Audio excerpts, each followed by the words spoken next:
tuned into Black Hollywood Live, the world's first digital broadcast network devoted entirely to urban entertainment and pop culture. Tune in right now. What's going on, my beautiful people? It's Thursday, you know what that means. Another great day here inside the Black Actors Studio. I'm your host, Danny Royce, and joining me today in the studio is an amazing, talented director and producer.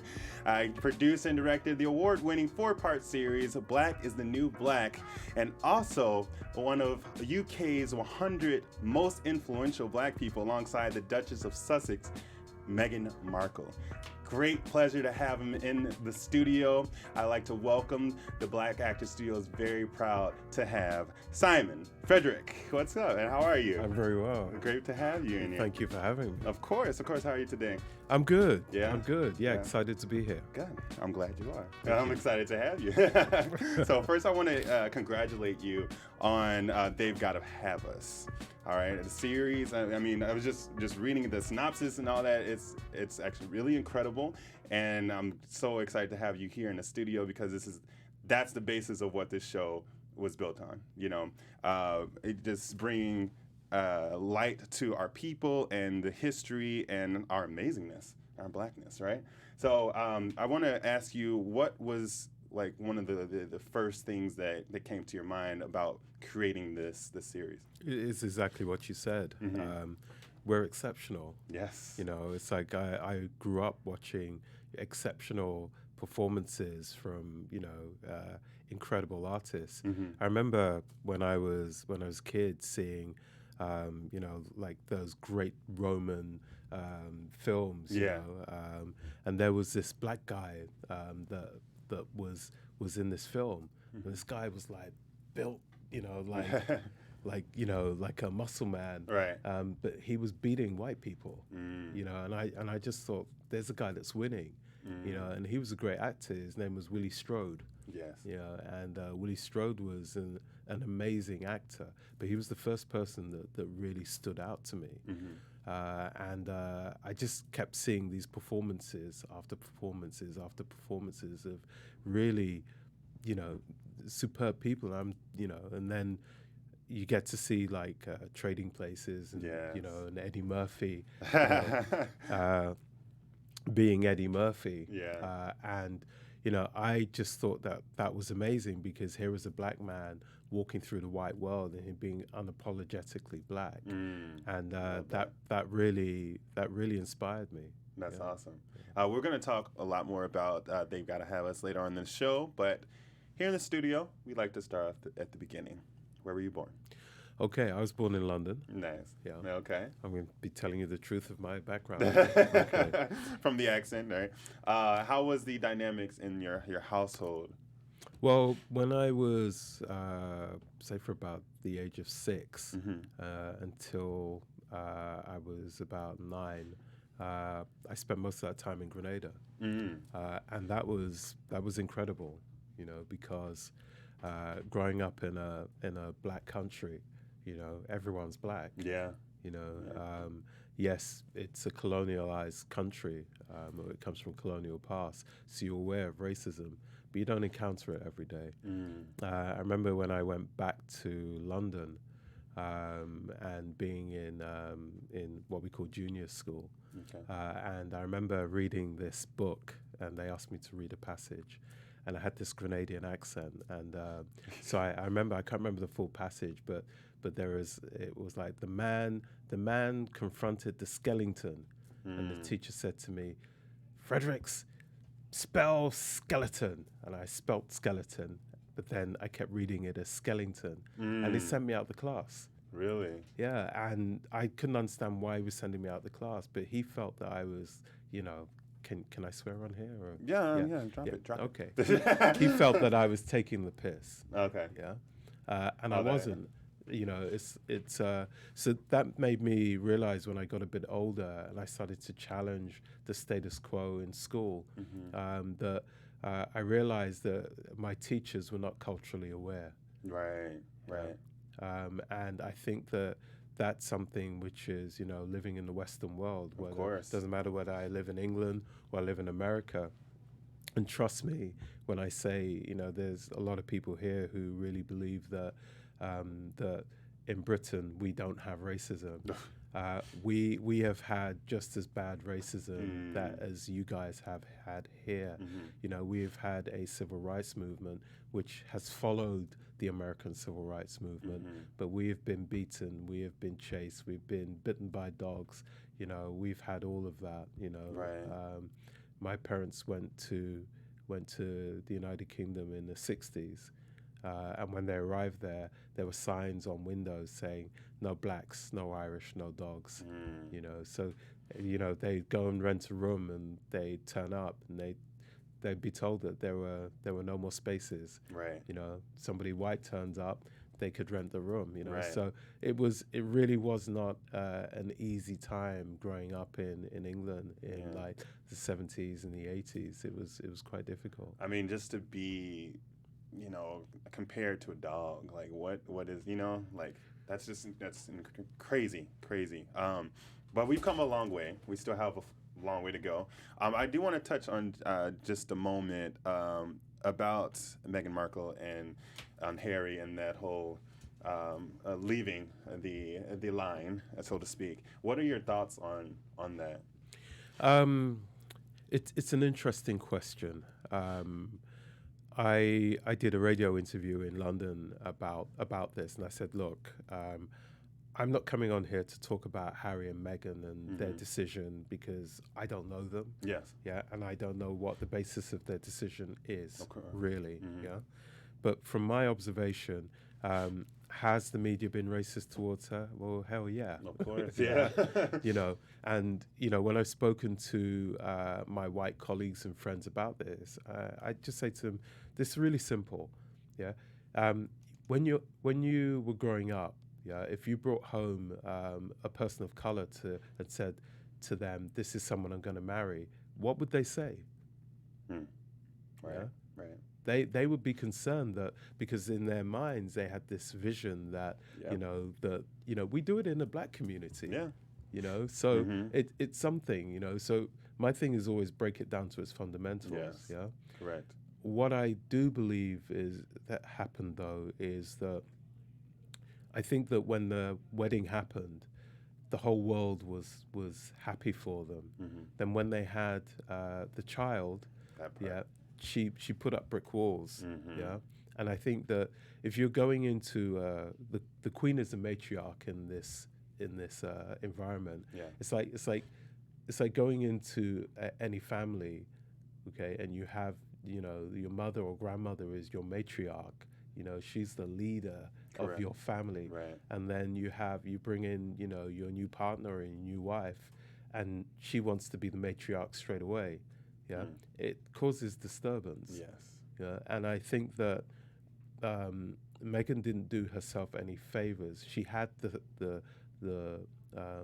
public on her side, but then she did things where the public, basically became turned off, and I think that fundamentally has been a problem as well. And the last point I think with Meghan is Harry has come out and publicly said that he believes the treatment of his wife has been racist. Right. But we've never heard Meghan come out and publicly say it.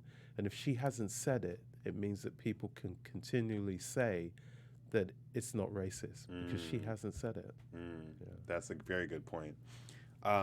So growing up, what were some of the shows or any influential filmmakers that really wanted you to get into this industry? I didn't want to get into this industry. I had no aspirations to become an artist or a filmmaker or a photographer. I thought that was something that other people did, that were far more talented than me, far better looking than me, far richer than me.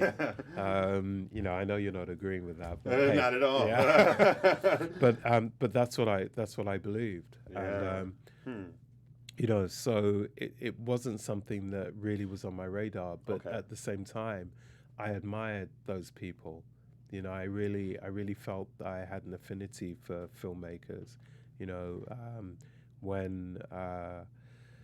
when John Singleton made Boys in the Hood. Yes. Yeah, Classic. I loved that film.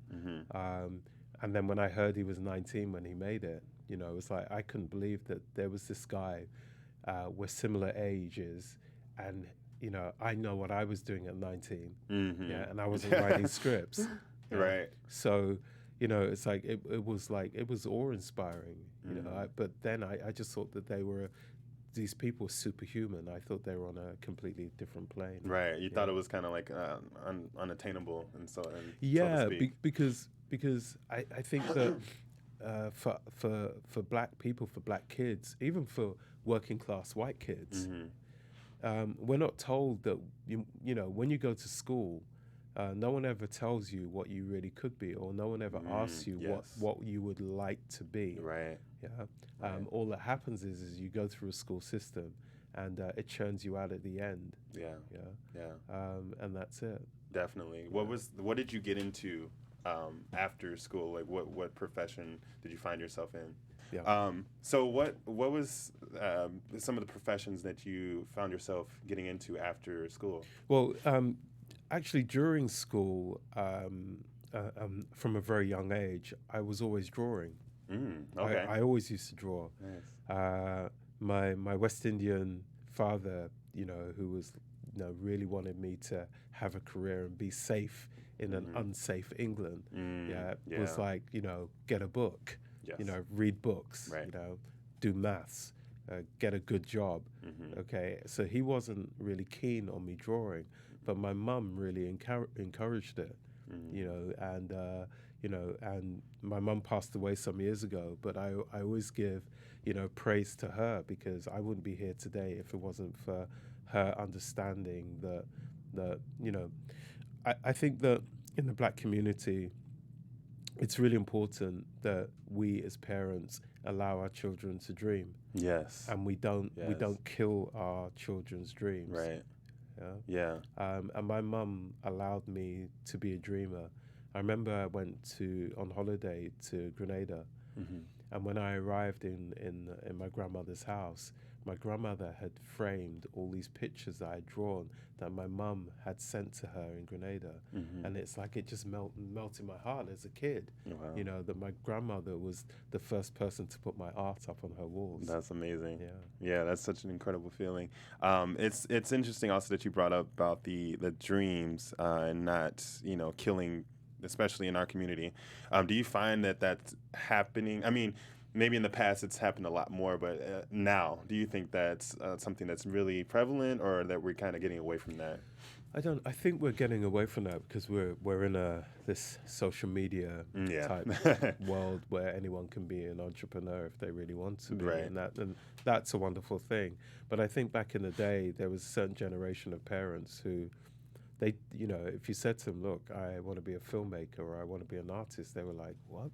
What is that? What is that? Yeah, I want to go to art school. What do you want to do that for? Would you want to go and smoke weed and you know, it's like, and laze around? No, there are careers in these things, but they didn't know about this stuff.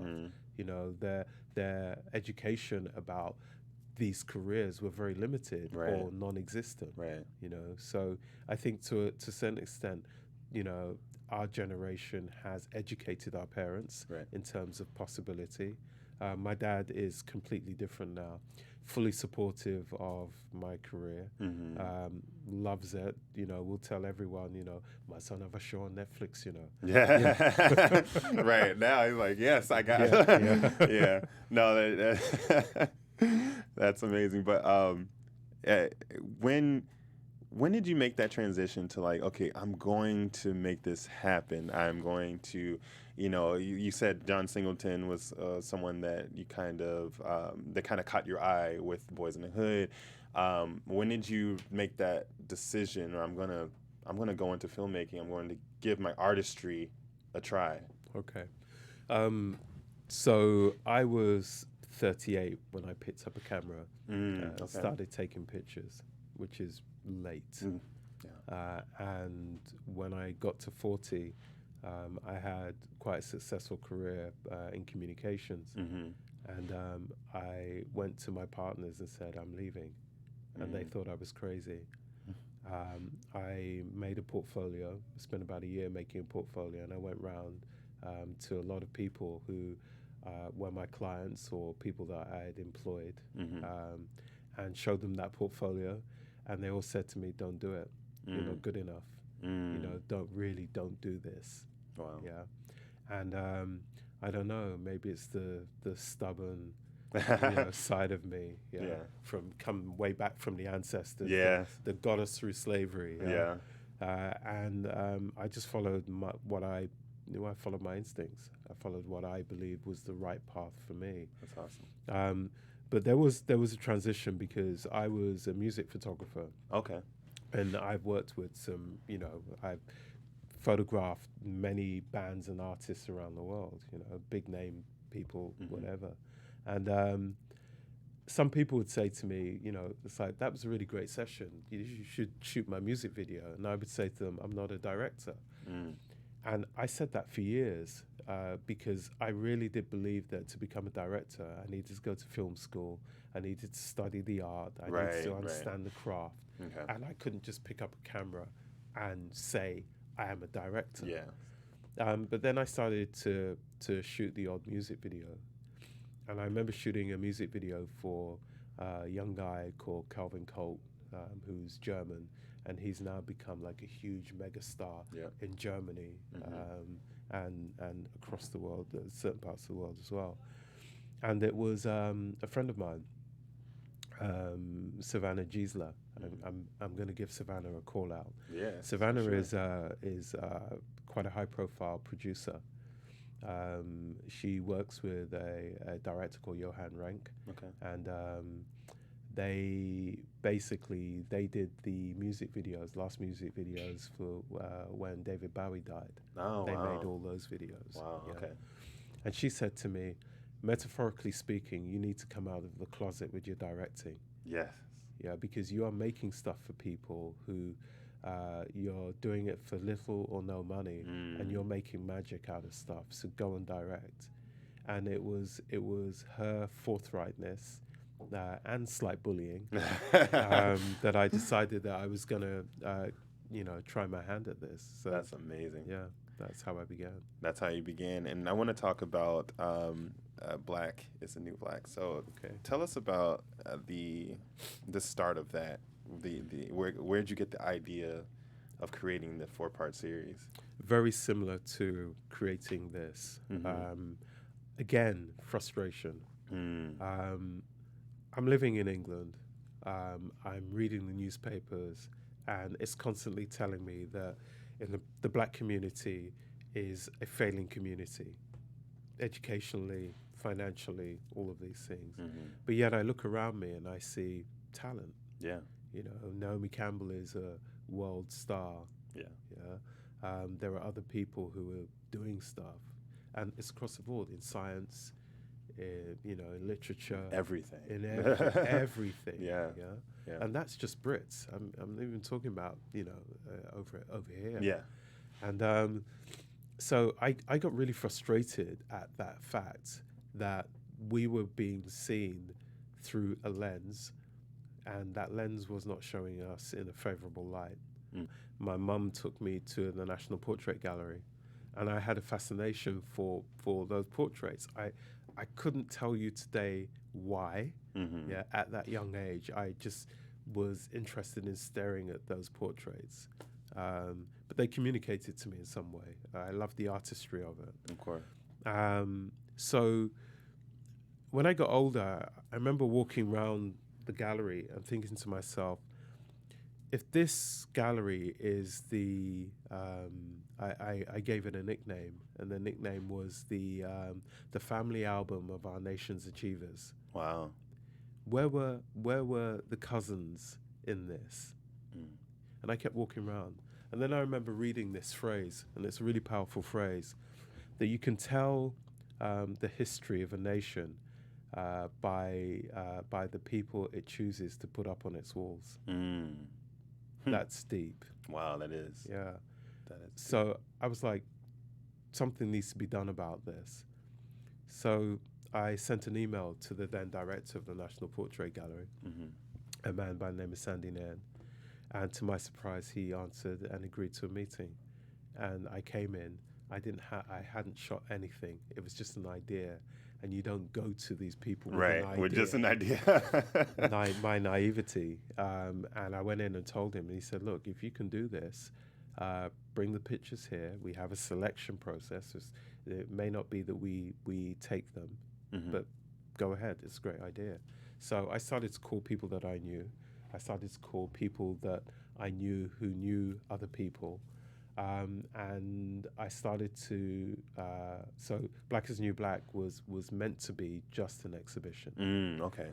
So when I started photographing people, get them in the studio and we're photographing, they're talking to me and they're telling me about what's going on in their lives, in their careers. And a lot of people were really struggling. You know, they felt that they're having this career and they are one black person living in a silo in the media industry, and they were finding that their career progression, they were having to maneuver their career progression, you know, in certain ways to get by, right? You know, just to get the next job, just to get the next promotion, whatever that was, yeah. And that was difficult. And I kept hearing the same thing from everyone that I photographed, and I kept thinking, do they not speak to each other? Because it's like going to the doctor and thinking you're the only one who has that symptom. Yeah. Very true. So it was at that point I realized that I couldn't be the only person hearing these stories. I needed to bring all those people together under one umbrella and get them talking about their stories. I'd never made a documentary before. I'd never really filmed anything on that level. Right. I'd never had to sit down and write, you know, a structure that had an arc that took you on a journey and made points, or had a thesis basis to it. Right. You know, so it was a really steep learning curve. And then the other thing was that Black is the New Black has no narration in it, and it also has no archive clips. So it's literally just those people talking just on speaking, screen. Raw, Yeah. Yeah. That's incredible. But what I wanted to do was to do things which I saw that frustrated me. So, for example, we're talking to each other here, we're having a conversation, there are cameras around us, but we're not talking to our audience. Yeah. We're talking to each other. Right, correct. And I wanted to break that. I wanted to allow the audience to be the most important people within this transaction. Gotcha. So that those people were talking, the people on screen are talking directly to the audience, because that's what they did with me when we were on camera. I remember going into the BBC and I shot a little pilot, and there was the pilot was with Tiny Temper. I don't know if you know Tiny Temper. And Tiny said two things which blew the commissioners at the BBC away. The first thing he said was that he was proud to be black, and one of the commissioners is black herself, and she'd never heard another black person in Britain saying that they were proud to be black and British. Man, that's crazy. Because usually in Britain, there was this thing where black people would say, you know, if their parents were Nigerian, they say, I'm Nigerian, or if your parents are Grenadian, say, I'm Grenadian. It's, you know, but you never identified with being English or Scottish or Welsh or whatever. But he said he identified with that.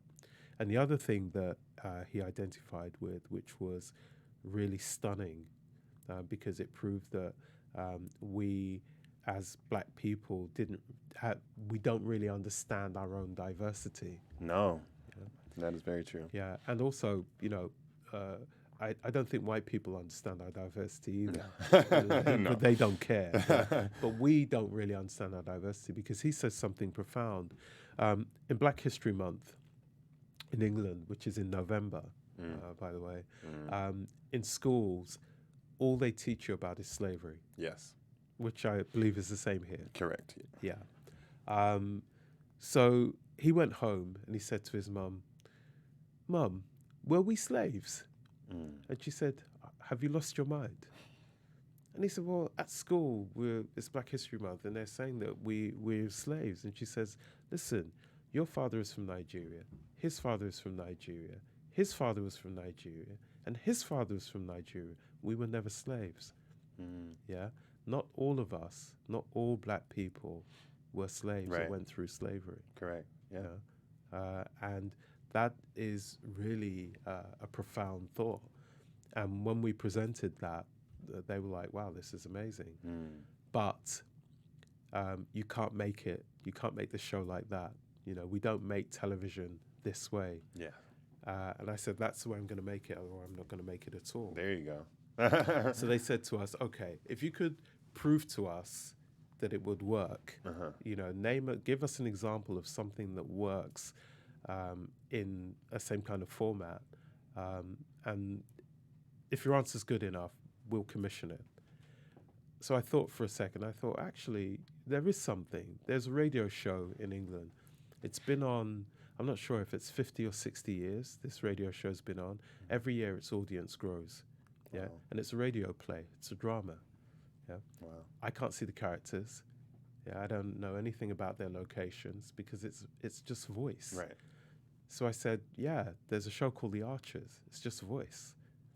Yeah. And in mine, you're able to see the people. And they couldn't argue against that. So they commissioned it. Wow. Yeah. What's one of the would you say one of your biggest challenges in doing this series? And I mean, they've got to have us. What was one of your biggest challenges you ran into as a filmmaker? Being Black. Yes, that takes the cake. 99.9% of people who work in television or work in film will never have the chance to work with a Black director. Wow, that is a large percentage. And when you walk on set, so I walk on set first day, and I was talking about this earlier. I shot my pilot, and I had a team, and I knew what everyone did, and I was told that as this was being commissioned, that the broadcaster would surround me with talent, okay, or surround me with experience, and I'd be the talent. And what I ran into there was a lot of people telling me, and this happens in television a lot, where if you are new to television, those people who have 2, 3, 4, 10, 20, 30, 40 years experience, they feel like they're veterans in the army. Right. They have stripes, yeah. So they will tell you that, no, we don't do that in television. We don't do it that way. We don't, we do it this way. No, that's a great idea, but that will never work. Right. Yeah. And you can do two things. You can defer your responsibility to them, okay, and take on board what they do and let them lead you, yeah, and compromise your idea. Right. Or you can be like me, stubborn, and you say, no, listen, it's like, I wrote this thing, yeah? I understand what all the problems are, because basically in creating the idea, the first thing you work out is what the problems are. Right. And then you eliminate those. So all you're left with is what I call the sweet spots, yeah? So I'm going to stick with that because I know intrinsically what I'm doing. Also, I was making something that people they hadn't seen that before on television. Right. Yeah. So those guys who had experience, they were coming at it from the same point of view. We were all at a starting point because none of us had made this before. Yeah. So really, the struggle was one being a Black director and not being respected by white colleagues, and the other thing was the lack of experience that they had in terms of this idea that I was, my idea. I knew my idea, and basically I was the only experienced person in that room at that point because it was my idea. Right. Yeah. So. Yeah, those were the difficulties. Wow. So you have, there's a lot of contributors to They've Gotta Have Us. Yeah. Barry Jenkins, Jesse Williams. The list goes on. It's really amazing. Don Cheadle.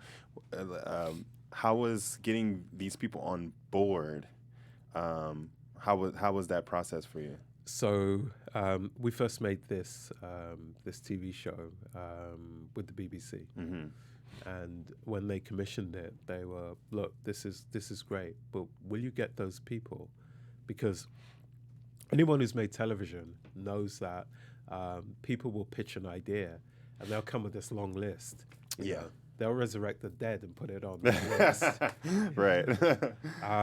So people make big promises, and a lot of people have made, still make shows today. They promise the world, okay, and when you see what they actually deliver, it's like it's completely different. Completely, right. Yeah. We don't get to do that, though. If we say that we're going to deliver Naomi Campbell or whoever it is, if I said I was going to deliver, Harry Belafonte, I had to. Otherwise, they were going to look at me, and it didn't matter who else I had. They were going to say, you didn't deliver this guy. You failed. So we were worried about it. I was worried about it because most of the contributors list is American. They don't know me. Right. They, didn't know my work. Yeah, so they were going to have to take a leap of faith. Right. And also they're going to have to take a leap of faith in a project, which is a black project, which is about literally you're talking against the industry, to a certain extent. Right. So agents are going to say, no, you're not going to do that. You're going to alienate your audience. Correct. Yeah. So, for sure. So people don't speak out because it's not the right thing to do. So we were worried about that. I mean, I had sleepless nights over this. Yeah. And then in the office we had a left-hand wall, which was all the people that we wanted. And then we had a right-hand wall, which was full of pictures of all of the contributors that was our wish list. Yeah, gotcha. Okay. So you get into work in the morning, you're like, okay, these are all the people that we want. You look at the other wall, and the other wall was blank. Okay, and you start thinking, right, who's going to be the first one? Is anyone going to come through? Yeah. And it was an amazing journey to see. The right-hand wall lose its pictures, and the left-hand wall started to fill up. Right. And the left-hand wall ended up with more pictures on it than the right-hand wall. That's incredible. Yeah. I mean, it's an amazing, like I said before, a project. And congratulations again. You definitely checked it out. They've Got to Have Us on Netflix. It's a rise of black artists in film.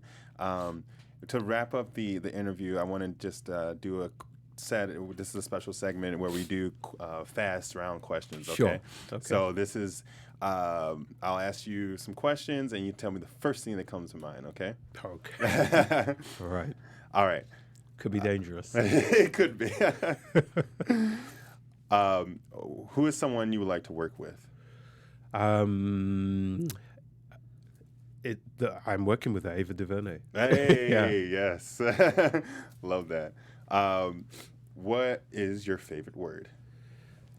It's French, formidable. And what does that mean? It means fantastic, amazing. Oh, okay. It's like there's no literal translation for it in English. How many languages do you speak? I speak Portuguese fluently. Nice. I speak a little bit of Spanish, French, and a little bit of Italian. That's amazing. I live in Europe. Yeah, right? I'm a European black man. Yeah. What's your least favorite word? No. No, okay. What's something that turns you on? That I told you, it's a dangerous question. Intelligence. Oh, okay. Yeah. Perfect. Something that turns you off? Stupidity. I agree with that one. Yeah. What's a sound or noise that you love? Oh, sound or noise that I love. I don't know. That's a difficult one. Yeah. Sweet sound of a clarinet. Clarinet. Yeah. Okay. Yeah. What is the sound or noise that you hate? When people like the sound of chalk on a blackboard. Oh yeah. brings back memories. Yeah. What profession other than your own would you like to participate in? You know, I always I loved that film Hitch with Will Smith. Will Smith, yeah. Yeah, I would love to have been Hitch. Oh, okay, like Yeah. Some kind of romance therapist. Romance therapist, yeah. And last but not least, heaven exists. You get up to God. What would you like to hear him say to you? What would I like God to say to me? Would you like to go back down and try again? I think that's the first time I ever had that response. That was amazing. Well, thank you. It's been a pleasure having you on. Thank you very much. And thank you so much for joining me in the studio. Folks, thank you for watching. Go ahead and like, subscribe. Also, shout out to Keven Undergaro and Maria Menounos for allowing me to bring these amazing guests in every week and share their stories. And also, you can check out Season 1 of Inside the Black Actors Studio on www.theonchannel.com. You can go ahead and stream that. And Simon, go ahead and tell everyone where to find you on social media. Yeah, sure. So on Twitter, you can find me at Artist Simon F. On Instagram, I am Simon Frederick, both words together. And I don't really do Facebook. So, but yeah, please hit me up. Yes. Tell me what you think of the show. Watch the show. Tweet the show. Share the show with your friends. But above all, tell me what you think. Yes, for sure. And then we'll have a link to the show at the bottom of this episode as well. I'm definitely going to go watch all of it now because they've got to have us, because they do. They got to have us. They really do. We have to have ourselves too. We have to have ourselves too. I love that. That's somewhere. And then you can find me everywhere at I am Danny Royce. Thank you so much for tuning in. We'll see you next week. Same place, same time, inside the Black Actor Studio. Stay blessed. On behalf of our BHL staff, we would like to thank you for tuning in to Black Hollywood Live, the world's first digital broadcast network devoted entirely to urban entertainment and pop culture. Check out our Black Hollywood Live YouTube page for even more great programming and amazing content. And be sure to subscribe and like our channel when you do. I'm your BHL host, Nakia Monet, and you can find me on all social media at Kiki Boom Boom or at Black Hollywood Live. Black Hollywood Live. Hollywood redefined.